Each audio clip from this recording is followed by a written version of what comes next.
पितरोर्गलितं फलं शुकमुखादमृतद्रवसंयुतं पिबत भागवतं रसमालयं मुहुरहो रसिका भुवि भावुकाः। सुखदेव जी को प्रणाम और धर्म की व्याख्या। सवै पुंसां परो धर्मो यतो भक्तिरधोक्षजे। धर्म क्या है मैया? धर्म क्या है? धर्म किसे कहते हैं? भागवत जी हम सुनते हैं ना, तो भागवत जी से हमें ये ज्ञान होता है कि धर्म क्या है, अधर्म क्या है। जब आप भोजन बनाती हो मैया, तो आटे को चलनी से चालती हो कि नहीं? रोटी बनाने के पहले बोलो, चालते हैं? चलनी से चालते हैं तो आटा के दो भाग हो जाते हैं। एक अच्छा आटा नीचे गिर जाता है और जो आटे में कचरा रह जाता है, चोकर, वह चलनी में ही रह जाता है। सही है? चलनी क्या करती है? आटे के दो भाग कर देती है। अच्छा आटा अलग और बुराई, आटे में जो बुराई थी, गंदगी थी, वो अलग। जैसे चलनी अच्छे और बुरे को अलग अलग करती है, ऐसे धर्म ही वो चलनी है जीवन की, कि जीवन में धर्म ही बताएगा कि आपके लिए क्या सही है और क्या गलत है। इसलिए धर्म की चलनी पर हर चीज को चाल कर देखना चाहिए। हर चीज पर धर्म का विचार होना चाहिए। किसका विचार होना चाहिए? धर्म का। हम जो कह रहे हैं, हम जो सुन रहे हैं, हम जो व्यवहार कर रहे हैं, वह धर्म है या नहीं? बात समझ में आई कि नहीं? हम जो भी कार्य कर रहे हैं, वह धर्म है कि नहीं? जैसे मैया, आप अपनी सास को पानी दे रही हैं, रोटी दे रही हैं या नहीं?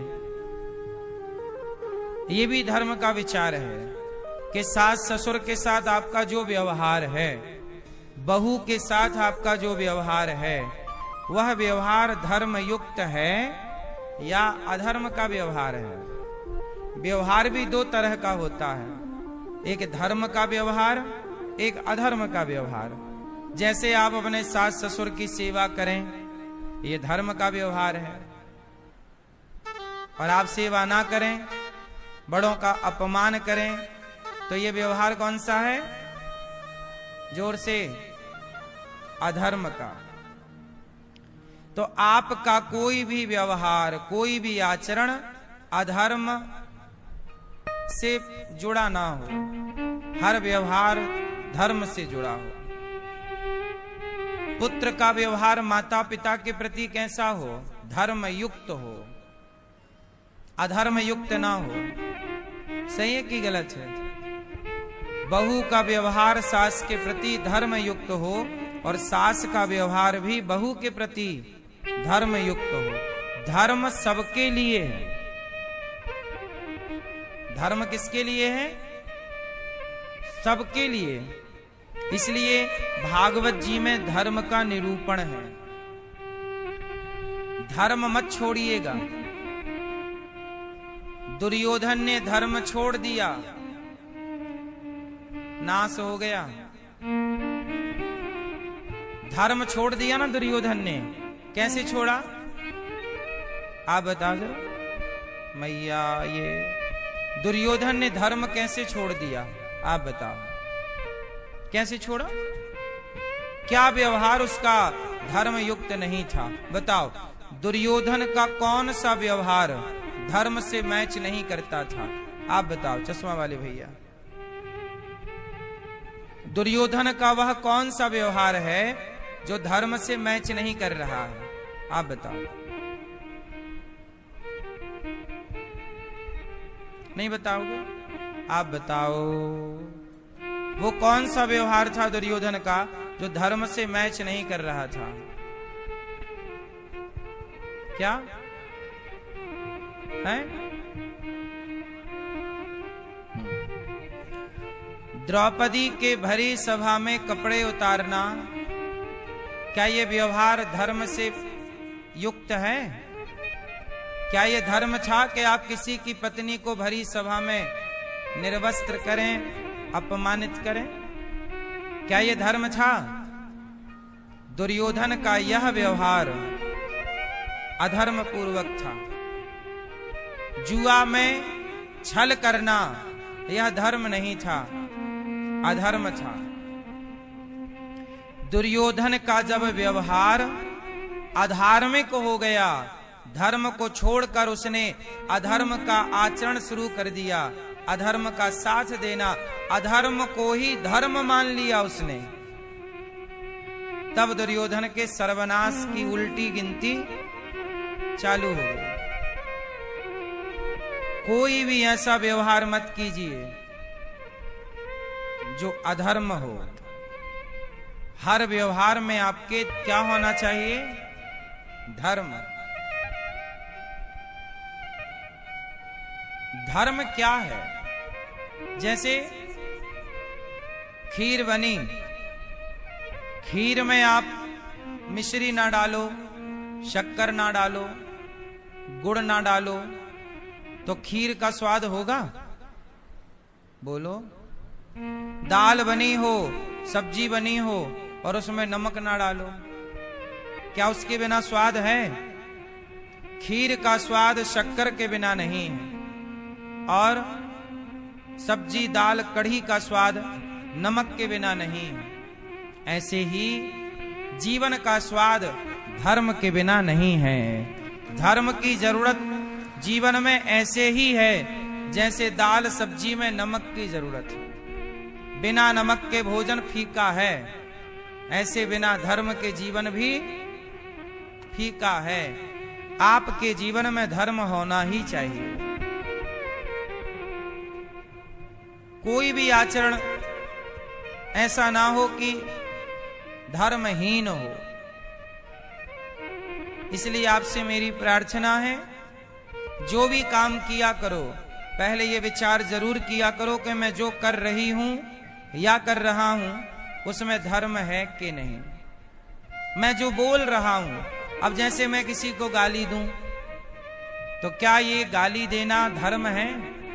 मैं आपकी निंदा करूं, मैं आपकी निंदा करूं तो क्या निंदा करना धर्म है? बोलो, निंदा करना धर्म है कि अधर्म है?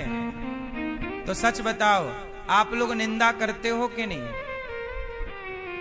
उत्तर दो। आप लोग निंदा करते हो ना?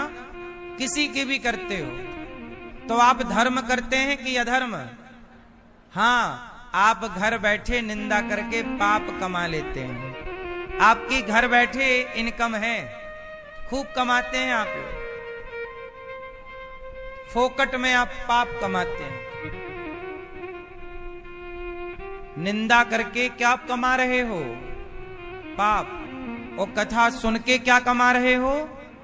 पुण्य। इसलिए मेरी वाणी जब भी मुंह खोला करो तो विचार कर लो कि जो बोल रहे हो वो धर्म है कि अधर्म है। जो सुन रहे हो सही सुनो, गलत ना सुनो। कथा सुनो, किसी की निंदा ना सुनो। सही सही बोलो, सच बोलना चाहिए, झूठ नहीं। धर्म को भगवान ने स्वीकार किया। भगवान सारा जीवन किससे जीते हैं? राम धर्म से चले कि अधर्म से? इसलिए राम के मंदिर बनाए जाते हैं। रावण धर्म से चला कि अधर्म से? इसलिए रावण के पुतले जलाए जाते हैं। जो धर्म से चलेगा उसके समाज में प्रतिष्ठा होगी, पूजेगा। जो अधर्म से चलेगा वो फूकेगा, जलेगा। इसलिए आपका जीवन भी धर्म से चलने वाला होना चाहिए। आपको भी किससे चलना है? जोर से। आज कलयुग में लोगों ने धर्म छोड़ दिया है। आप लोग कहते हो महाराज जी सब तो झूठ ही बोल रहे हैं, सब गलत कर रहे हैं, फिर भी फल फूल रहे हैं, और हम धर्म से चलें, पूजा पाठ करें तो हमारा बड़ा नुकसान हो जाता है।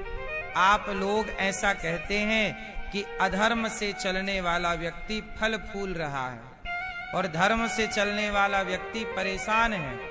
ऐसा कुछ लोगों का सवाल रहता है कि जो गलत कर रहा है ना वो तरक्की कर रहा है और जो सही रास्ते पर है वो परेशान है। ऐसा होता है कि नहीं समाज में? कई बार ऐसा दिखता है कि जो ईमानदारी से चल रहा है, धर्म से चल रहा है, वो पीछे रह गया, और जो बेईमानी से चला वो। अब इसका उत्तर मैं आपको दे दूं, सुनो। पांडव सही थे कि गलत थे? जोर से। पांडव सही थे तो सही पांडवों को 12 साल का वनवास मिला। सही को क्या मिला? जंगल, कष्ट, यातना, आंसू, दुख। जो सही थे उन्हें दुख मिला। और कौरव गलत थे कि सही? कौरव गलत थे तो उन्हें पांडवों का इंद्रप्रस्थ, उनका पांडवों का राज्य भी हड़प लिया और वो माला माल हो गए। सही है? तो अब आप कहो कि देखो गलत किया दुर्योधन ने तो माला माल हो गया, और सही रास्ते पर चले पांडव तो देखो जंगल में भटक रहे हैं। ये तो वर्तमान दिख रहा है, लेकिन अब थोड़ा आगे का देखो। धर्म पर चले पांडव तो पहले कष्ट मिला, लेकिन आखिरी में जीत किसकी हुई? पांडव। और दुर्योधन गलत था तो पहले सुख पाया, लेकिन आखिरी में सर्वनाश हुआ कि नहीं? गलत व्यक्ति पहले सुखी दिखता है पर बाद में दुखी होता है, और सही व्यक्ति पहले दुखी दिखता है बाद में सुखी होता है।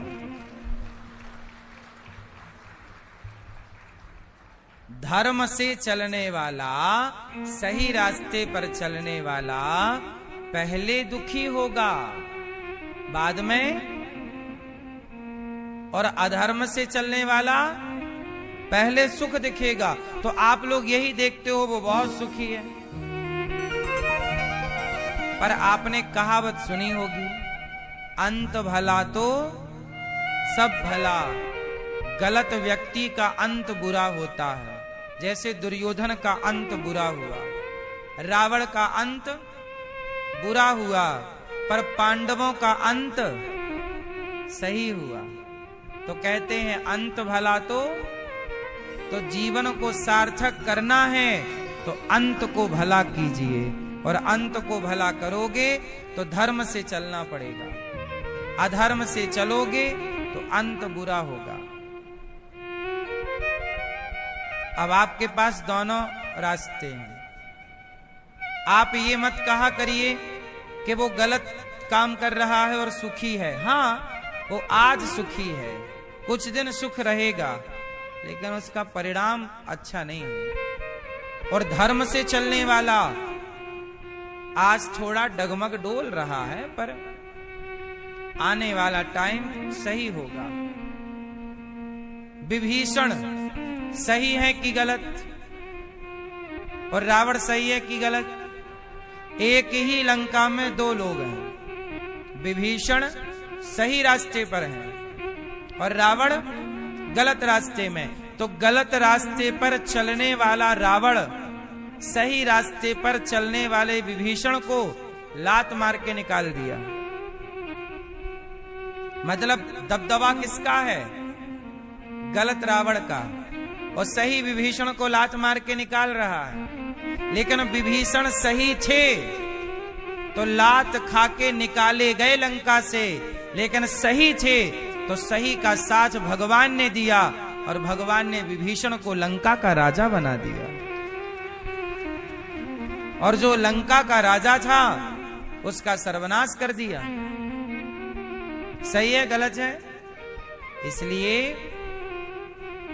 दुनिया की इस चकाचौंध में अंधे ना बनो।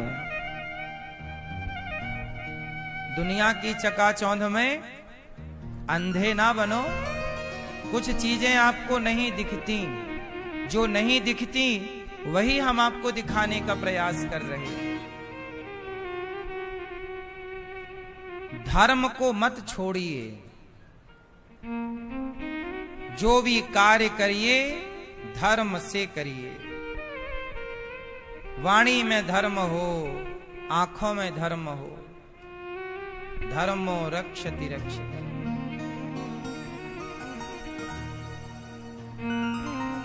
किससे चलेंगे?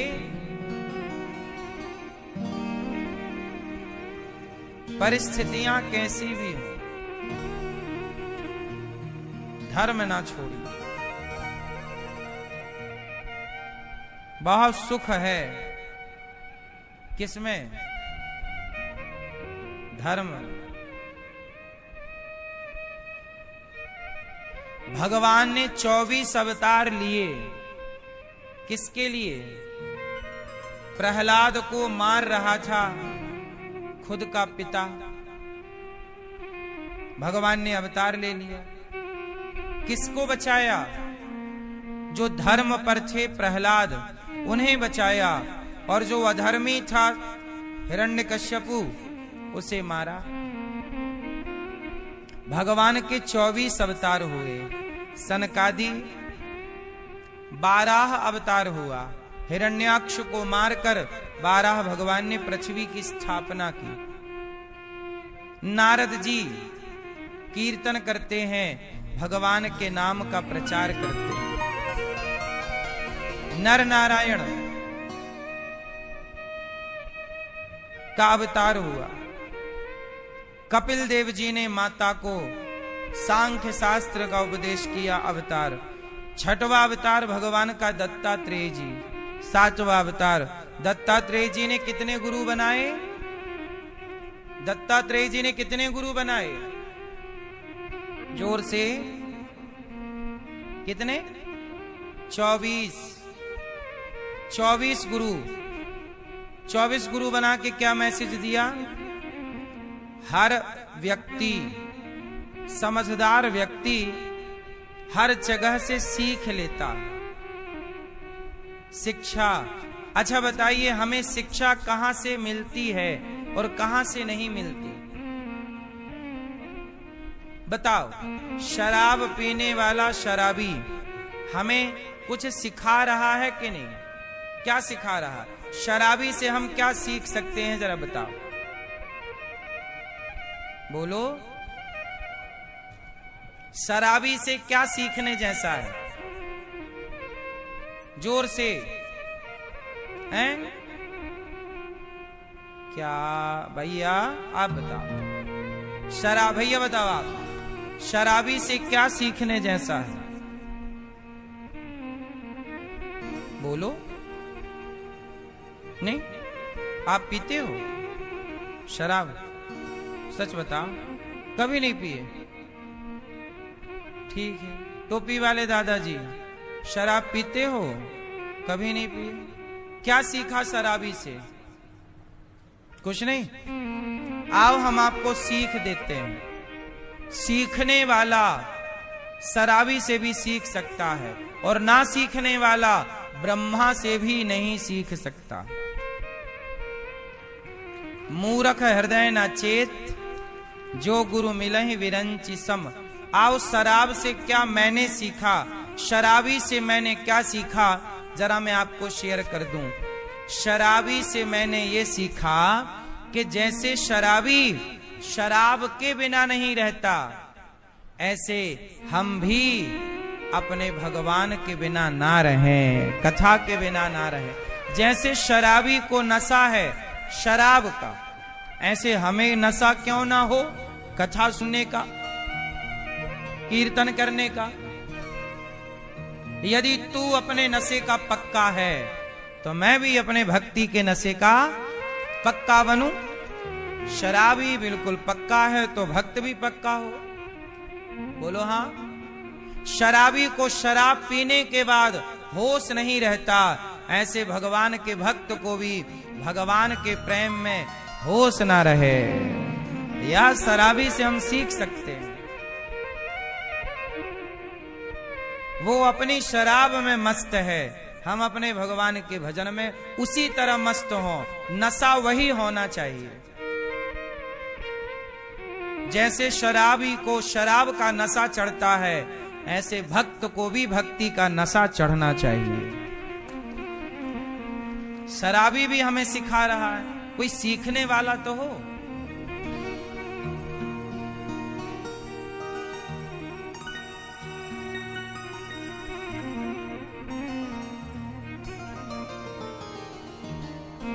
शराबी हमें और कुछ भी सिखाता है।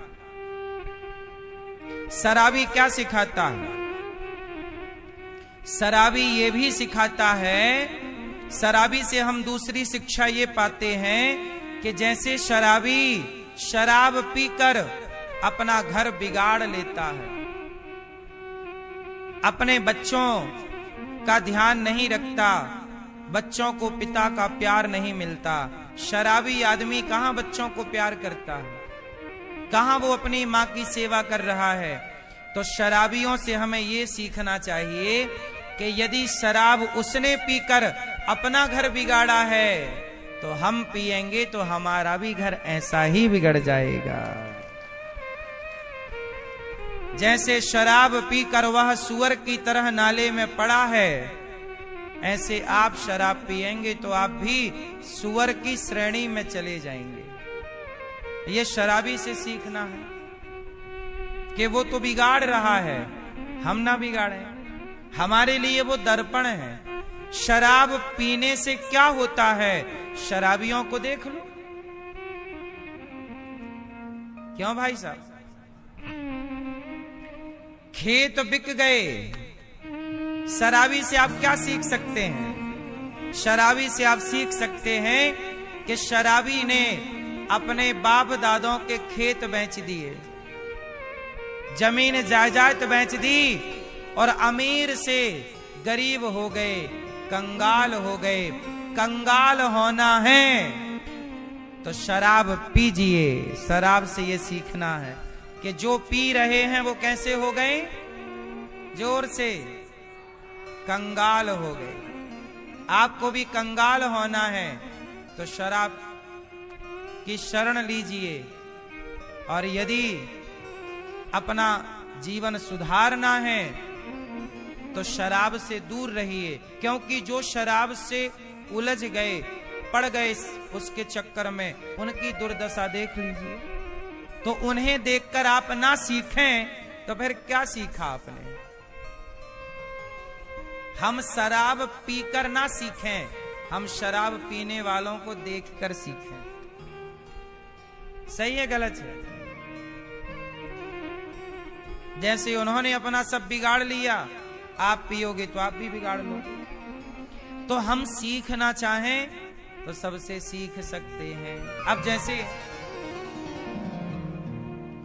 मैं आपको एक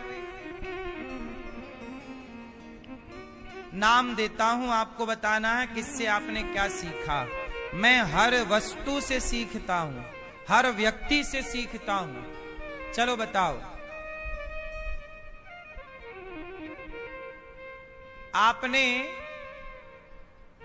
बकरे से क्या सीखा? चलो बकरा, बकरा, बकरे से क्या सीखा? चलो बताओ।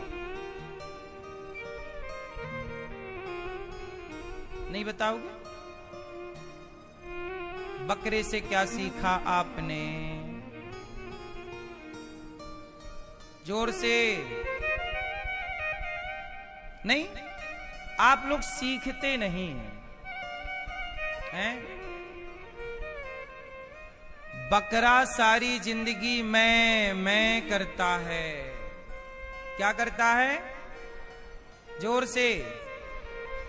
मैं। तो बकरा मैं करता है तो उसकी गर्दन कटती है। तो आपको यह सीखना चाहिए कि बकरा जानवर होके मैं करता है तो उसका ये हाल है। तुम इंसान होकर मैं करोगे तो तेरा क्या हाल होगा रे कालिया। पहली सीख तो ये। दूसरी सीख ये है कि बकरा सारी जिंदगी हरी हरी घास खाता है, पत्ते खाता है, वो कभी मांस नहीं खाता। बकरा कभी मांस, बकरा शुद्ध शाकाहारी है कि नहीं। बकरे से हमने सीखा कि जब बकरा शाकाहारी है, उसने घास पत्ती खाई तो उसकी गर्दन पर तलवार चली। ध्यान से सुनना, वो बेचारा घास फूस खाता है तो उसकी गर्दन पर तलवार चली, और तुम बकरा खाओगे तो तुम्हारी गर्दन पर क्या होगा। सोचा है कभी कि बकरा निरपराध है, बकरे की गर्दन पे तलवार चली तो चलाने वाले से पूछो कि इस बकरे के गर्दन पे आपने तलवार चलाई, इस बकरे का अपराध क्या था।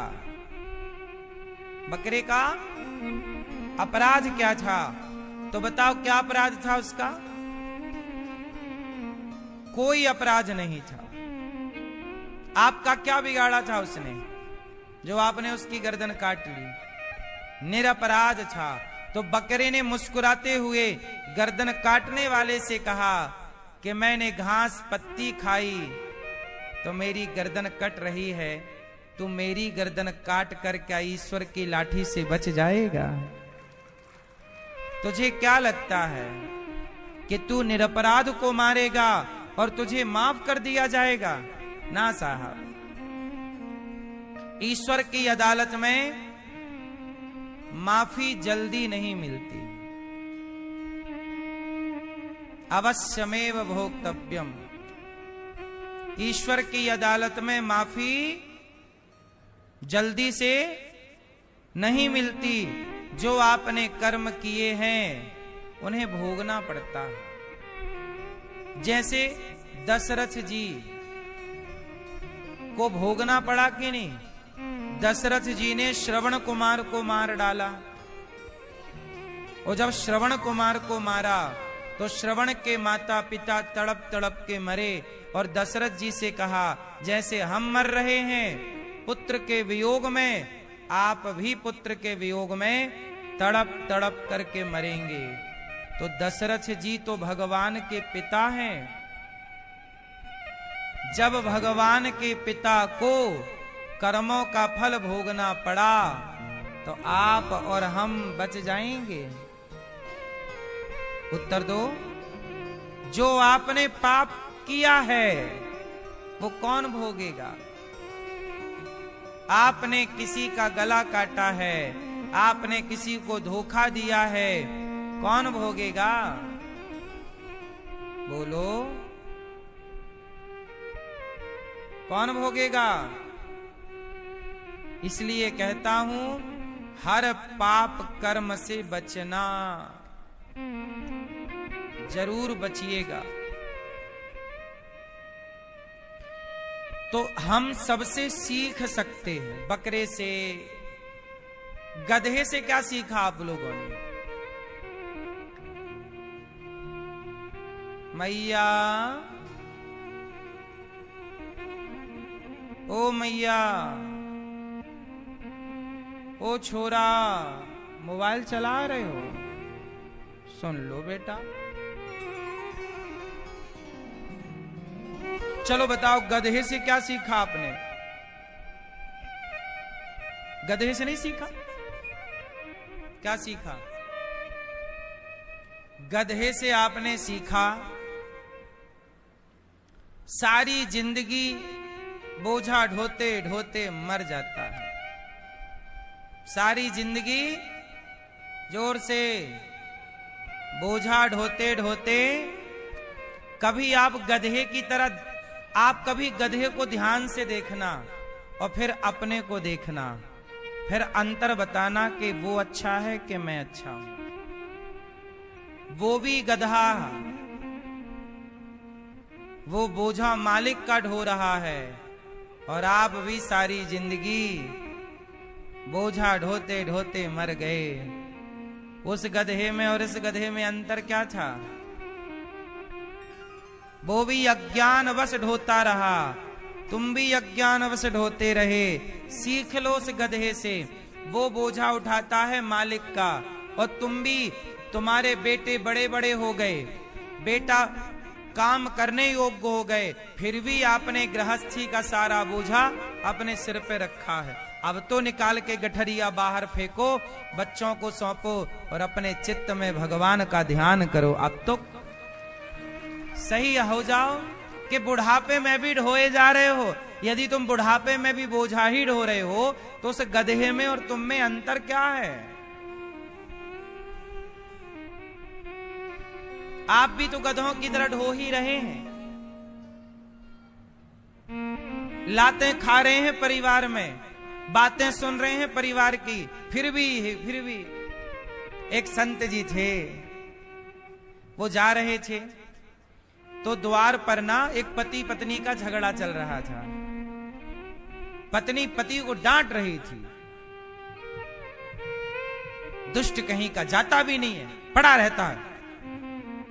बूढ़ा सा पति पत्नी डांट रही है और डंडे से मार भी रही है। तो संत जी को दया आई, संत जी ने कहा, देख भैया, अब तो तेरी पत्नी भी तुझे घर से निकाल रही है, आजा हमारी मंडली में, अब राम राम जपना, साधु बन जा। वो बोला, नहीं महाराज, मैं साधु नहीं बन सकता, मेरी पत्नी आपके सामने डांट रही है, डांटती है सही है, मारती है, पर प्यार भी तो करती है।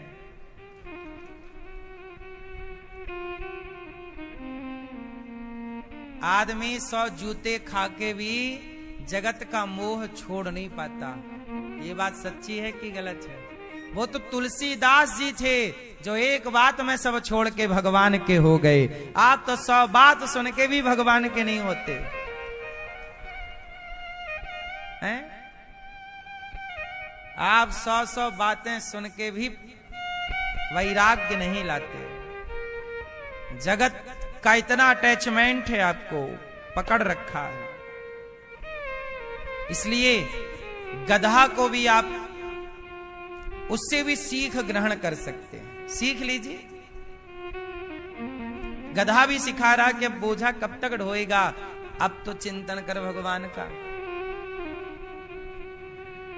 ऊंट से क्या सीखा आपने? ऊंट से क्या सीखा? ऊंट को लगता है मैं सबसे ऊंचा हूं, मैं सबसे बड़ा हूं, पर जब पहाड़ के नीचे आया तो लगा नहीं। तो क्या बोली कहावत के आया ऊंट? हाँ, ऊंट से आप ये सीखो कि वो अपने से बड़ा किसी को नहीं मानता। ऐसे आप भी ऊंट की तरह घमंड करते हैं और अपने से श्रेष्ठ किसी को नहीं समझते। आपको लगता मैं ही ज्ञानी हूं, मैं ही समझदार हूं, मैं ही कर सकता हूं। नहीं, अपने से घमंड को समाप्त करिए और ऊंट की तरह अभिमानी मत बनिए। ऊंट अभिमान का प्रतीक है, इसलिए हम सबसे सीख सकते हैं। गुलाब से क्या सीखा आप लोगों ने? जैसे गुलाब सैकड़ों कांटों के बीच में रहता है, लेकिन फिर भी वो महकना नहीं छोड़ता। कितने भी बड़े दुष्टों के बीच में रहो, कितने भी कुसंग में रहो, पर अपनी अच्छाई उन दुष्टों के बीच में भी ना छोड़ो। यदि कांटे चुभना नहीं छोड़ते तो गुलाब भी महकना कहां छोड़ता है? तो ये सीख है या नहीं? सीखने वाला सबसे कांटा भी हमें सिखाता है। इसलिए कहता हूं, अपने जीवन में सीखते रहना, सीख जरूरी है। हम लोग हर वस्तु से, हर व्यक्ति से सीखते हैं, इसलिए हर वस्तु गुरु है और हर व्यक्ति गुरु है। दत्तात्रेय जी ने 24 गुरु बनाए। हम कहते हैं हर व्यक्ति से सीख लो। हर व्यक्ति में अच्छाई और बुराई होती है, हर वस्तु में अच्छाई, और तो बुराई बुराई छोड़ दो सबकी और अच्छाई अच्छाई ग्रहण कर लो सबकी। जैसे मधुमक्खी, मधुमक्खी हजारों पुष्प पे जाकर बैठती है। किस पे बैठती है? हजारों फूल पर, हजारों पुष्पों पर जाकर बैठती है और सबसे एक ही चीज ग्रहण करती है। क्या क्या? शहद, अच्छाई, मिठास, पराग। हर पुष्प पर बैठेगी पर वो ग्रहण क्या करेगी? अपने मतलब की चीज। ऐसे आप भी शराबी के साथ बैठे हो, गंजेड़ी के साथ बैठे हो, गलत के साथ बैठे हो, तो उसकी गलत चीज ग्रहण ना कर लीजिएगा। जैसे मधुमक्खी किसी भी पुष्प पर बैठेगी वो रस ही ग्रहण करेगी, ऐसे आप भी किसी भी व्यक्ति के संग रहो, उसकी सिर्फ अच्छाई ग्रहण कीजिएगा, उसकी बुराई ग्रहण, क्योंकि बुराई भी होगी उस व्यक्ति में और अच्छाई भी उस व्यक्ति में है। अब आपको मधुमक्खी बनना है, और एक और मक्खी होती है, ये जो भिन भिना रही है, उड़ रही है, ये भी मक्खी है, लेकिन ये पुष्प पर नहीं बैठती, ये जाकर के घाव में बैठती है। आपके शरीर में कहीं भी घाव होगा, ये तुरंत जाके वहीं बैठेगी। बोलो हाँ कि ना? हाँ। ये मक्खी अच्छाई ग्रहण नहीं करती, ये बुराई ग्रहण करती है। इसलिए इस मक्खी का पालन नहीं होता, पर मधुमक्खी का पालन होता है, क्योंकि वो अच्छाई को ग्रहण करती है। इसलिए मधुमक्खी के द्वारा इकट्ठी की गई शहद भगवान को चढ़ती है। इसलिए आपसे मेरी विनती है कि आप अच्छाई को, भावग्राही जनार्दन, भगवान भाव को ग्रहण करते हैं। दत्तात्रेय जी 24 गुरु बनाए, यज्ञ भगवान, ऋषभ देव जी, पृथु भगवान, मत्स्य भगवान, सब अवतार लेकर कच्छप भगवान पृथ्वी को धारण करते हैं।